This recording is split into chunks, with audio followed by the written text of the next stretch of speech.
Voilà, bonjour à tous et à toutes. Dans le cours d'hier sur Daniel, on a évoqué la notion qu'on va bien sûr revoir beaucoup plus dans les détails. La fin de la statue, les pieds sont en fer et en terre. Et on a évoqué le fait, on n'a bien sûr pas expliqué, que ça fait allusion à l'union, ou à un essai, une tentative d'union entre le monde occidental d'origine chrétienne, le fer, la technologie, et la terre qui représente Ishmaël. On verra pourquoi on s'entend. Aujourd'hui, je voudrais ramener un texte dans le Zohar qui, lui aussi, d'une certaine manière, fait allusion à ce dont on a parlé dans Daniel, la fameuse guerre de Gog et Magog. On va le lire tout de suite. Et comme vous le savez, on a déjà expliqué que, d'après notre tradition, la guerre de Gog et Magog, telle que le Malbim l'explique dans Yecheskel, la guerre de Gog et Magog est encore une fois, une tentative d'union entre le monde occidental, j'imagine surtout l'Europe, et l'islam, afin de détruire l'État d'Israël. Et finalement, le Malbim explique, en commentant le prophète Yecheskel, que finalement, au départ, ils vont s'unir contre nous, mais finalement, ils se détestent les uns et les autres beaucoup plus qu'ensemble, ils nous détestent, et finalement, ils se battront les uns contre les autres, et c'est comme ça que Israël sera sauvé. Alors on a un texte dans le Zohar qui, lui, bien sûr, va voir les choses à un niveau beaucoup plus profond. J'avoue, un texte assez difficile. On va essayer de l'aborder à notre niveau et de comprendre au niveau des secrets de la Torah ce que cette guerre de Gog et Magog, qui sera la dernière guerre avant la délivrance finale, qu'est-ce que cette guerre signifie? Alors on va lire le texte et bien sûr je vais expliquer au fur et à mesure. Pour ceux qui sont intéressés et qui sont capables de voir le texte en hébreu, c'est dans le Hydra Rabbah, à la page Kouf Lamed Dalet Amoud Bet.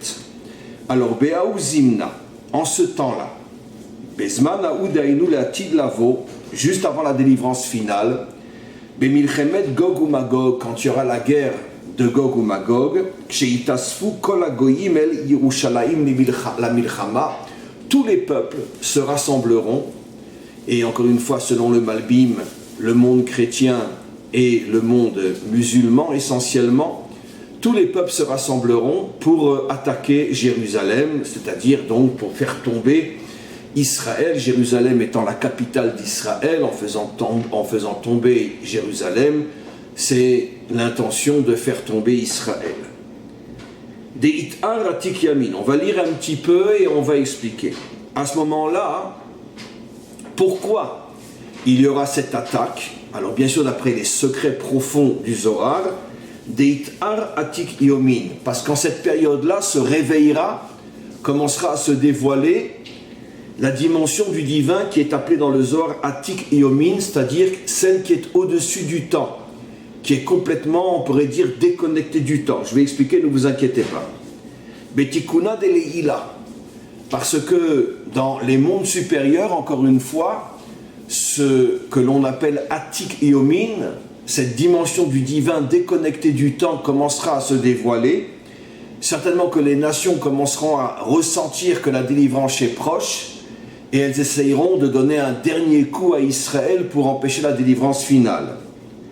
Aou Itkare Yom Echad, cette dimension d'Atik Yomin, de ce dévoilement divin qui est au-dessus du temps, s'appelle aussi Yom Echad, le jour de l'unité. Echad, bien sûr, l'unité. Des Bezamin Leokir Dikne. Et c'est à ce niveau-là que le maître du monde dévoilera sa véritable identité, qui sera finalement reconnue par toutes les nations. Adaou Dirtif, comme il est dit, Yom Echad Hu Yivadal Hashem. Ce fameux jour de l'unité, Hu Yevadal Hashem, il n'y a que Hashem, il n'y a que Dieu qui connaît cette dimension. Il y a seulement lui qui arrive à comprendre cette dimension. Hu Bel Chudoy, il est l'unique, il est unique dans cette compréhension, et même lorsque cette dimension commencera à se dévoiler, les hommes, les peuples et même le peuple juif n'arriveront pas à véritablement intégrer, à comprendre de quoi il s'agit. Bon, c'est un texte très mystérieux, bien évidemment. Yatir Mekula ou Kalil Kula. Et cette dimension, elle inclut toutes les autres dimensions. Hu delo itkare bishma yedia, et personne dans un premier temps arrivera véritablement à donner un nom à ce dévoilement, à pouvoir donner une identité à ce dévoilement, tellement ce dévoilement sera au-dessus de nous. Alors, on va commencer à expliquer. C'est un texte d'une profondeur absolument incroyable. Pour ceux qui connaissent le Zohar, ce texte, comme je l'ai dit, est dans le Hidra Rabbah, c'est-à-dire une des parties du Zohar les plus secrètes, les plus mystérieuses, les plus compliquées. Qu'est-ce que le Zohar nous explique? Comme d'habitude et comme je l'ai toujours expliqué, le mal se réveille toujours lorsqu'il y a un dévoilement du bien. Et ce qui est extraordinaire, comme je l'ai expliqué dans un autre cours que je vais rappeler, le mal est toujours conscient de ce qui est en train de se dévoiler dans le bien avant même que le peuple d'Israël en soit conscient. Rappelons-nous que c'est ce qui s'est passé juste avant la sortie d'Égypte, avant même la naissance de Moshe. Ce sont les sages, les sorciers, les conseillers de Pharaon qui ont vu que le libérateur allait naître, alors que Israël n'avait encore rien vu. La preuve, c'est que quand les décrets ont commencé à être très violents, à ce moment-là, qu'est-ce qu'a fait Amram, le futur père de Moshe? Il s'est séparé de sa femme. Il a fallu que Myriam vienne lui dise « Mais tu n'as rien compris. Pourquoi tu crois que les Égyptiens jettent chaque enfant qui naît, chaque enfant mâle qui naît dans le Nil? Parce que justement, ils ont vu ce que toi-même tu n'as pas été capable de voir. Ils ont vu que le libérateur va naître. Et moi, je sais que le libérateur va naître de toi et maman. Donc surtout ne te sépare pas de maman, au contraire. Parce que c'est justement parce que eux ont vu ce que toi tu n'as pas vu, c'est la raison pour laquelle ils jettent tous les enfants dans le Nil. De là, on voit une chose extraordinaire, c'est que le mal voit toujours le réveil du bien avant même que ceux qui sont du côté du bien le voient. On a bien sûr quantité d'autres exemples dans l'histoire que j'ai souvent rapporté. Le premier retour véritable d'Israël sur sa terre a eu lieu justement à l'époque de l'Inquisition, où une grande partie d'Israël est revenue sur sa terre et a reconstruit la ville de Tzfat. Et c'est la raison profonde pour laquelle il y a eu l'Inquisition. C'est-à-dire le mal a perçu qu'arrivait le temps, le tout début des premiers retours en Israël, et donc le mal s'est acharné à vouloir détruire Israël. Et comme ce premier retour provenait justement des Juifs d'Espagne, eh ben le mal a vu le réveil de ce retour avant que les Juifs eux-mêmes en soient conscients. Et finalement, c'est le réveil du mal qui, d'une certaine manière, a, au lieu d'empêcher ce retour, l'a en vérité provoqué. C'est-à-dire que le mal perçoit le réveil du bien avant que ceux qui sont du côté du bien le perçoivent eux-mêmes. Et finalement, le mal essaye d'empêcher ce réveil du bien, mais finalement, c'est tout le contraire qui se passe. Donnons un autre exemple. Ce sont des exemples que j'ai déjà donnés. Tous les pogroms en Russie qu'il y a eu à la fin du 19e siècle. Ces pogroms, comme on le sait, ont provoqué un grand retour des Juifs de Russie en Israël. Et ont commencé à la fin du 19e siècle la construction des premières coopératives, des premiers villages juifs. Comme on le sait, en 1882, c'est là que les premiers villages juifs ont commencé à être reconstruits par 99,9% de ceux qui étaient à ce moment-là en Israël, étaient des juifs d'origine russe qui fuyaient les pogroms. Là encore une fois, c'est parce que le temps était arrivé, encore une fois, comprenez bien, c'est pas parce qu'il y a eu les pogroms que les juifs sont partis et ont commencé à reconstruire Israël. Non, c'est le contraire. C'est parce que le mal a vu que le temps arrivait d'un autre retour en Israël, et donc les pogroms ont commencé pour empêcher ce retour, et finalement, au lieu de l'empêcher, ils l'ont provoqué encore plus fort que s'ils n'avaient pas agi. Donc, on oublie toujours le côté caché.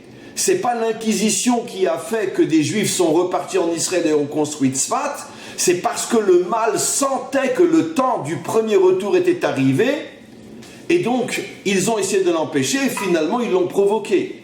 Pareil pour les pogroms. Et, bien sûr, le dernier exemple, le plus sinistre, le plus dramatique, mais c'est absolument évident, la véritable raison pour laquelle Hitler veut détruire le peuple juif, c'est parce que le mal sait que ça y est, bientôt, le peuple juif va fêter sa renaissance sur sa terre. Et donc il essaie absolument de l'empêcher de revenir sur sa terre. Et finalement, en 1943, on ouvre les portes de Auschwitz. En 1948, on danse dans les rues de Tel Aviv pour fêter la naissance de l'État d'Israël. Donc finalement, le mal est notre plus grand ami, si j'ose dire. Parce que le mal perçoit ce qui va se passer avant que le bien ne le perçoive. Et en nous faisant du mal, c'est comme ça qu'il provoque plus vite et plus fortement encore la réalisation du bien. Comme je dis toujours, notre bonheur à nous les juifs depuis des millénaires, c'est que les antisémites sont des crétins et des idiots, ils n'ont rien dans la tête. Parce que s'ils avaient compris ce que j'enseigne, ils se diraient tous, bon, ben on va ficher la paix aux juifs pendant 200 ans, ils vont tous disparaître. Et malheureusement, c'est ce qui se passerait. Si plus personne ne nous faisait de mal pendant même 200 ans, pendant 100 ans, il n'y aurait plus un juif sur terre. On s'assimilerait tous. Donc nos plus grands amis sont les antisémites. Parce que grâce à eux, on se rappelle ce qu'est notre mission, notre devoir. C'est la reine Isabelle qui a provoqué le retour à Tzfat. C'est les pogroms en Russie qui ont provoqué la reconstruction des premiers kibboutz et des premières coopératives et des premières villes comme Zichron Yaakov, comme Rosh Pina et d'autres, grâce aux pogroms. C'est malheureusement Hitler qui a provoqué la renaissance de l'État d'Israël en 1948. Donc vive les antisémites, comme je n'arrête pas de dire. Je plaisante bien sûr, mais grâce à Dieu, même s'ils écoutent mon cours, ils sont tellement idiots que de toute façon ils seront incapables de le faire. Donc c'est ce qui s'est passé durant toute l'histoire. Et la guerre de Gog et Magog, dit le Zohar, va fonctionner exactement de la même manière. Le mal va ressentir qu'une dimension du divin qui est celle de la délivrance, je vais expliquer, est en train de se dévoiler. Et les Juifs ne vont pas le ressentir eux, puisque le mal le ressent toujours avant nous, comme on l'a expliqué. Et c'est la raison pour laquelle ils vont se rassembler pour essayer de nous détruire en se disant, puisqu'ils sont tellement bêtes qu'ils n'apprennent rien de l'histoire, on va essayer d'empêcher ce dévoilement du divin qui va permettre à Israël de réaliser sa mission, qui est la délivrance finale, et d'unir toute l'humanité. Puisque le mal ne veut pas de l'unité, ne veut pas de l'union. Au contraire, il veut la division pour pouvoir mieux régner. Comme on le sait, diviser, ce qui permet de régner. C'est ce que tous les dirigeants en Europe font, avec l'immigration, etc. Ils tuent l'identité nationale, plus personne ne sait qui il est, et comme ça, ils pourront mieux écraser les populations européennes et bientôt mondiales. C'est comme ça que ça se passe. Il y a bien sûr d'autres moyens d'arriver à détruire l'identité nationale, mais la première a commencé avec l'immigration. Et c'est comme ça que finalement aujourd'hui, plus personne ne sait ce que c'est un Français ou un Belge ou un Allemand ou peu importe. En Allemagne, il n'y a pratiquement plus d'Allemands. Puisque entre les Turcs et aujourd'hui les Syriens et tous ceux qui sont venus de tous les autres pays de Russie et d'ailleurs, le premier qui trouve un Allemand de souche, il a gagné. Il n'y en a plus, pratiquement plus. J'avais lu un reportage récemment qui disait que de vrais Allemands, il en reste 20% en Allemagne. Vous vous rendez compte ? 80% de la population allemande n'est pas d'origine allemande. Dans le sens, le père, le grand-père, l'arrière-grand-père et l'arrière-arrière-grand-père. 80% de la population allemande aujourd'hui n'est pas d'origine allemande. Donc tout ça, c'est le complot des dirigeants et surtout de ceux qui sont cachés derrière les dirigeants pour pouvoir diviser et mieux régner. Donc, on va maintenant essayer d'expliquer ce que dit le Zohar. Cette dimension qui est, on pourrait dire, un dévoilement du divin qui correspond à celui de la délivrance finale, que la guerre de Gog et Magog veut empêcher, ce dévoilement-là s'appelle, dans le langage codé du Zohar, bien sûr, une dimension qui est en dehors du temps, qui s'appelle le jour de l'unité, et c'est justement cette dimension que la guerre de Gog et Magog va vouloir empêcher. Alors, c'est quoi le décodage ? Mais tout simplement, nos maîtres expliquent que le temps est, on pourrait dire, le symbole de la différence, et justement le symbole du manque d'unité. Parce que quand je suis dans la nuit, je ne suis pas dans le jour. Et quand je suis dans le jour, je ne suis pas dans la nuit. Quand je suis dans une saison d'hiver, je ne suis pas au printemps. Quand je suis en automne, je ne suis pas en été. Il y a 4 saisons.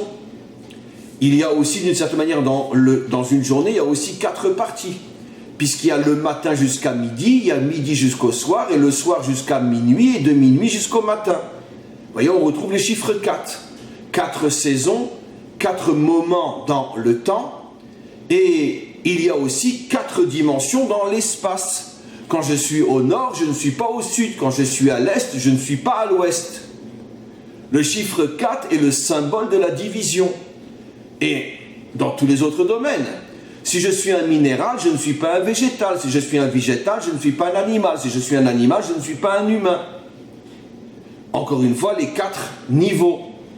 Si je suis, j'avais dit, minéral, végétal, animal et humain, et il y a encore les 4 dimensions, voilà. Si je suis la terre, le afar, comment on va traduire en français?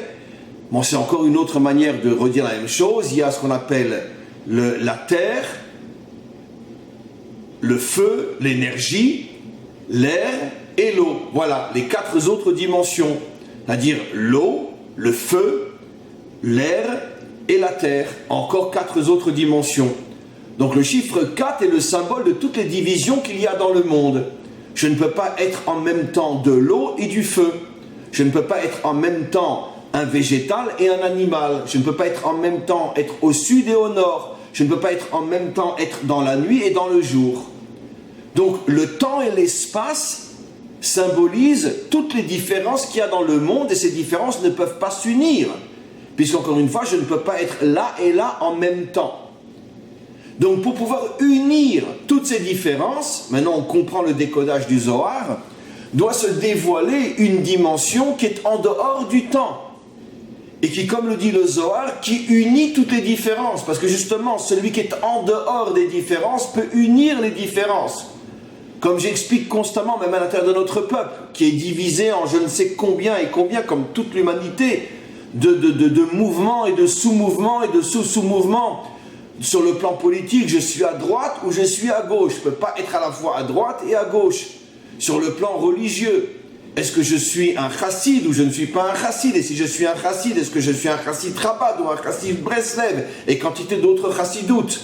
Ça veut dire qu'en vérité, tout le monde est coincé à l'intérieur de son trou d'aiguille dans lequel il est confiné, exactement comme le corona, et essaye de voir toute la réalité à travers son trou d'aiguille en pensant que son trou d'aiguille, c'est toute la réalité. Donc, dès que j'appartiens à une catégorie, je ne peux en aucun cas espérer amener l'unité dans le monde.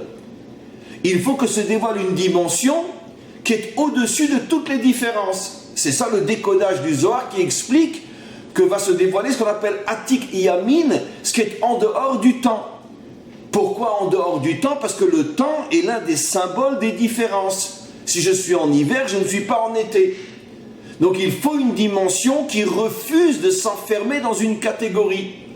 Au niveau des hommes, ça veut dire que le Mashiach et tous ceux qui seront avec lui refuseront de s'enfermer dans une catégorie. Ils seront au-dessus de toutes les catégories et arriveront à unir toutes les catégories, c'est-à-dire justement comprendre que chaque catégorie a quelque chose de bien. Il y a du bien dans la droite, il y a du bien dans la gauche. Il y a du bien chez Chabad, il y a du bien chez Breslev. Mais celui qui est au-dessus des mouvements arrive à prendre le bien qu'il y a dans chaque chose et à créer l'unité. Donc c'est ça le fameux secret de ce jour qui est au-dessus du temps, qui s'appelle Yom Echad, le jour de l'unité. Et donc le message pour nous est très très important. Plus on s'approche de la délivrance et plus il faut se battre et combattre les mouvements. Je ne suis ni à droite ni à gauche. Je ne suis ni dans ce mouvement ni dans un autre mouvement. Mais par contre, je sais que chaque mouvement a quelque chose de vrai, de bien. Et je vais prendre de lui, je vais prendre de lui, je vais prendre de lui, je vais prendre de lui, et je vais créer la grande image qui relie tous les morceaux du puzzle. Et là, j'ai la vérité vraie, j'ai l'unité. Voilà ce que nous dit le Zohar. Et quand cette lumière va commencer à se dévoiler dans le monde, parce qu'il y aura de plus en plus d'hommes qui vont parler ce langage et le diffuser, et que ça va parler aux hommes, en Israël et parmi les nations, que de plus en plus d'hommes vont commencer à comprendre, d'hommes et de femmes vont commencer à comprendre qu'il faut mettre fin, il faut abolir les mouvements pour retrouver l'unité, à ce moment-là va se déclencher la guerre de Gog et Magog. Et la guerre de Gog et Magog, c'est quoi? C'est cette tentative d'empêcher l'unité parce que les dirigeants du mal savent que s'il y a l'unité entre les peuples, l'unité entre les hommes, entre Israël et les nations, c'est la fin du mal. Parce que tous ensemble, on sera beaucoup plus forts qu'eux. Pourquoi aujourd'hui on est piétiné par toutes ces éminences grises qui se servent de nos dirigeants visibles pour écraser le monde? Parce que justement, ils ont introduit une telle division à l'intérieur de nous, avec les mouvements politiques, avec les mouvements religieux, avec les religions en général. Regardez comment le christianisme est divisé. Il y a 10 000 religions à l'intérieur du christianisme. Dans l'islam, globalement, il y en a deux. Les chiites et les sunnites. La division est beaucoup moins grande d'ailleurs dans l'islam que dans le christianisme. Mais chez nous aussi, on est hyper divisé.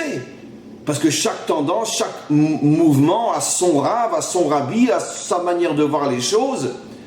Et donc tout ça, c'est un véritable complot qui a commencé depuis des millénaires pour diviser les peuples et empêcher l'unité.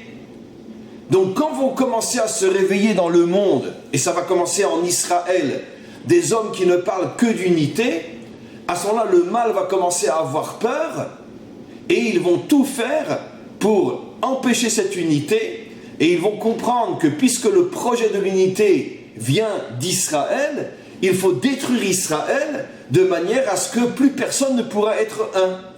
Et ils vont s'attaquer à Jérusalem. Alors regardez le mot Yerushalayim en hébreu, il y a la racine Shalem qui veut dire le shalom, la paix, l'unité, la ville de la paix, Yerushalayim. Et pourquoi maintenant vous comprenez une chose extraordinaire? Pourquoi les nations veulent diviser Jérusalem? Une partie pour les Arabes et une partie pour nous. Mais parce que les nations dans leur subconscient ont compris, je parle des dirigeants, que Jérusalem est le symbole de la paix et de l'unité, et tant que Jérusalem sera divisée, il n'y a pas de risque que l'humanité tout entière puisse être unie. Donc c'est pour ça qu'ils s'acharnent à vouloir diviser Jérusalem. Vous voyez comment même au niveau politique, tout se tient d'une manière plus scientifique que la science. C'est extraordinaire. Et ce qui se passe à l'intérieur du peuple juif, toutes ces divisions politiques et religieuses à l'intérieur du peuple juif, c'est en vérité la conséquence d'un véritable complot dont tous les mouvements ne sont même pas conscients. Un complot pour nous diviser, pour empêcher la délivrance finale. Voilà ce qui se passe à l'intérieur de notre peuple et à plus forte raison dans l'humanité tout entière. Donc il y aura ce rassemblement, surtout de Esav et d'Ishmaël, du monde occidental et de l'islam. Pourquoi? Parce qu'ils représentent aujourd'hui plus que jamais les deux civilisations qui veulent régner, et pour régner, il faut évidemment qu'il n'y ait pas d'unité. L'islam veut dominer le monde entier et l'Occident veut dominer le monde entier, évidemment. Quand Bush a voulu pouvoir s'installer au Proche-Orient, il a inventé le plus grand de tous les mensonges pour lequel il n'a pas encore été jugé jusqu'à aujourd'hui, que comme quoi Saddam Hussein avait la bombe atomique. Tout le monde sait que ça a été l'un des plus grands mensonges de l'humanité, mais personne ne l'a mis en prison. Mais ce qu'il voulait, c'est dominer, prendre le pétrole, prendre les richesses, etc. Et donc, vice-versa, les musulmans aussi veulent dominer le monde entier. Donc ces deux puissances veulent toutes les deux dominer, et donc elles se disent, il faut absolument empêcher l'unité, et c'est pour ça elles se disent, bon ben unissons-nous pour détruire Jérusalem, la ville de la paix, la ville de l'unité. Mais comme les deux veulent en vérité dominer seuls, c'est pour ça que finalement ils vont s'entretuer, et c'est comme ça qu'Israël va être sauvé. Parce que finalement, les musulmans détestent l'Occident beaucoup plus qu'ils détestent Israël. Et les Occidentaux détestent l'islam beaucoup plus qu'ils détestent Israël. Et cette tentative de s'unir va amener en vérité une véritable catastrophe qui va être la perte de tous ces diables qui se cachent derrière les dirigeants visibles. Et finalement, à ce moment-là, il y aura la délivrance finale, le Mashiach va se dévoiler. il va mettre fin à toutes les divisions à l'intérieur du peuple juif. Il n'y aura plus de mouvement ni religieux ni politique. Il y aura une unité parfaite qui va rassembler toutes les étincelles de vérité qui se trouvent partout éparpillées à l'intérieur de notre peuple. Et à partir de ce modèle de la réunification de notre peuple, à ce moment-là, Israël deviendra ce qu'on appelle Or la Goyim, la lumière des peuples, et pourra unir tous les peuples. Ça veut dire que, attention, l'unité n'est pas l'uniformité. Ça veut dire que tous les peuples vont s'unir, chacun restera avec sa différence, mais toutes les différences vont comprendre que chacun est là pour compléter ce qu'il manque à l'autre. Comme j'explique toujours, le fondement de l'unité, c'est comprendre que je ne suis qu'une infime parcelle de la vérité totale, et j'ai besoin de l'autre avec ses différences pour compléter ce que moi je n'ai pas. C'est ça le fondement même de l'unité. Donc, je voudrais juste rajouter encore quelque chose de très très important. Cette unité entre le monde chrétien et l'islam. On remarquera qu'il y a une différence fondamentale entre l'approche religieuse islamique et l'approche religieuse chrétienne. Dans le monde chrétien, notre Père qui est au ciel, et surtout depuis la Révolution française, la séparation totale entre l'Église et l'État. L'État, le gouvernement est laïque et la religion n'est qu'à l'Église. C'est-à-dire séparation totale entre le ciel et la terre. L'islam est tout le contraire, comme on le voit aujourd'hui partout.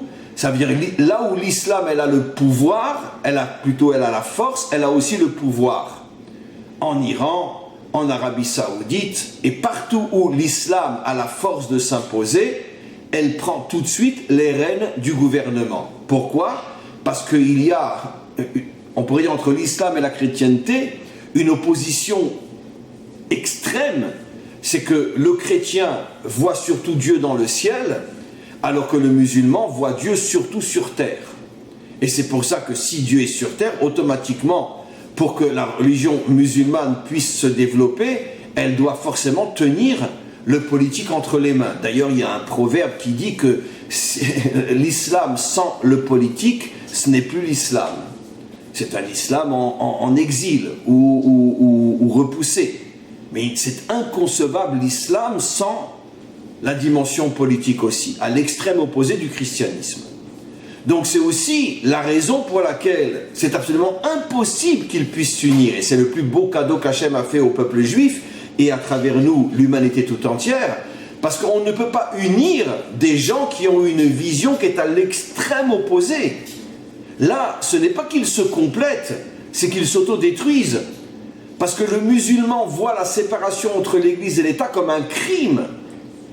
Et à l'inverse, le monde occidental voit la religion dans le politique comme un crime. Puisque eux, au contraire, veulent absolument séparer le religieux du politique. Donc ils ont une vision qui détruit la vision de l'autre. C'est le contraire absolu de l'unité.